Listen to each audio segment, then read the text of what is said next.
It can feel like I'm at this point in my coaching career where I'm just on this carousel, right? I'm meeting heroic business owners all the time, and it just feels like Groundhog Day, which was conveniently last week. And as I hear some of the mistakes that they're making, many of them have asked me, Thomas, where are we at risk? And I figured if I'm having that conversation with several business owners each week, why not have it with all of you? So thanks so much for joining today. My name's Thomas Joyner. I'm a coach here at Business on Purpose and ready to dive in on the three ways that contractors or business owners at large are putting their business at risk. Now, I'm not talking about dodging taxes or having poor quality on the job site or failing to build team culture. Now, those are really important. And I want to spend some time today on the ones that I see most frequently putting businesses at risk across the country. Now, the first one I want to talk about is this: not knowing how expenses affect your bottom line. I've talked about this in the past, but it rears its head all over the place. And here's a few areas that I see it. Firstly, hiring.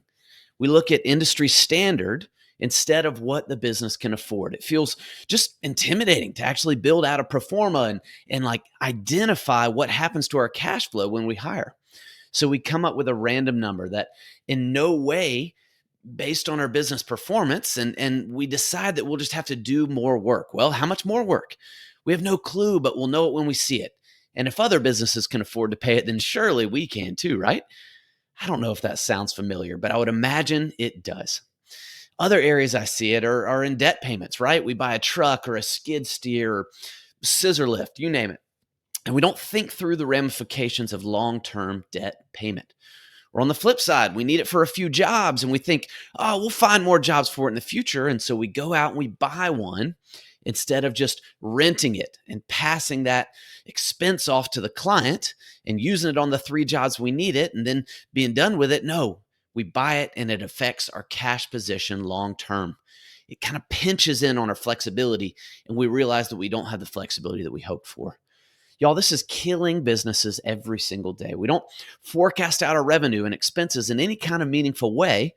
So we just have to fly blind and we end up killing that potential profit downstream.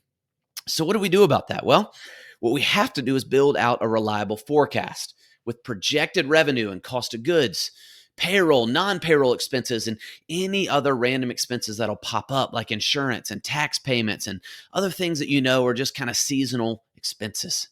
You got to build a running tally of projected net income and then use those numbers to tweak when adding expenses like hires or equipment purchases.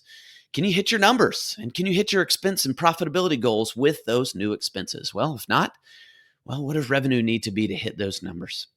Now, is that new revenue goal realistic?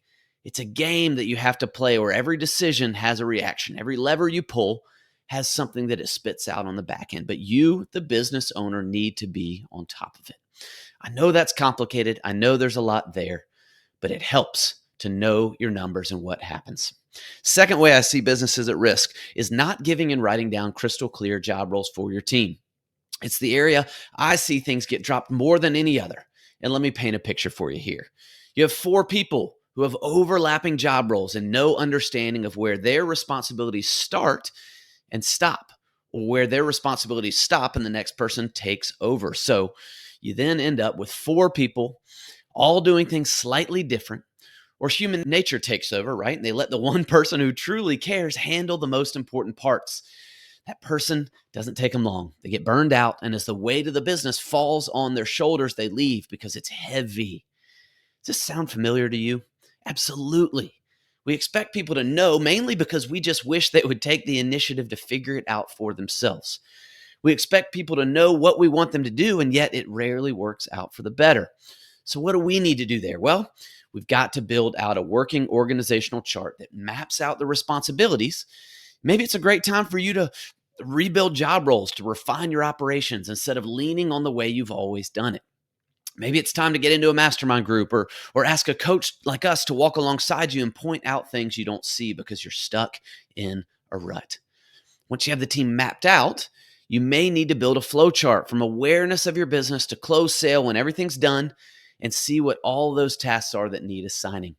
It takes time, a lot of time, but imagine how much clarity, authority, and purpose it would give your team to know exactly what it will be held responsible for and to be able to compensate on value to the business. Oh man, it would be freeing for the whole team and for you as the leader of that team. So, lastly, I see businesses at risk in the way that they don't clearly articulate what will get them to their long term vision. This may sound complex, but it's not intended to be. I see businesses chase after deals or projects that they really have no reason to chase after because they don't have clearly identified plan to get to their vision. So they just add a massive remodel or a new development, or maybe completely out of the blue, they add a maintenance division just to grow revenue because they know, well, here was our goal. No, it's opportunity driven, not vision driven. And so months down the road, the lead source dries up, or they quickly realize it's not as profitable as they hoped. And they're left backtracking to get back to who they were in the first place and what would keep them on track towards their vision. It's why we spend so much time on the vision story. We want a bulletproof plan that will lead your business where you want rather than just chasing after any shiny object opportunity that happens to catch your attention and happens to offer the promise of profit.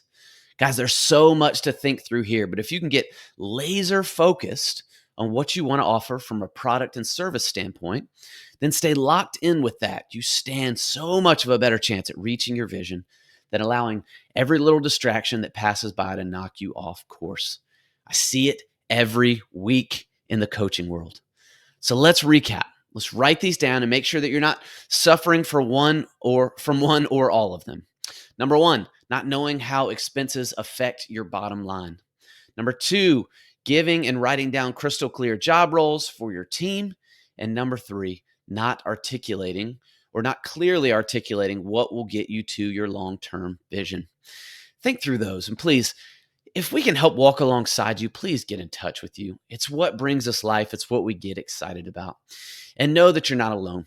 You're not silly or ineffective as a leader for failing at any one of them. They're tricky and they take work to navigate around and through them. But the way that you set your team up for success when you can effectively manage all of these things, that is running a business that you can be proud of and a business that you can replicate and grow and scale over time. Hope that makes sense. I hope that is encouraging. Hope you have a great rest of your day.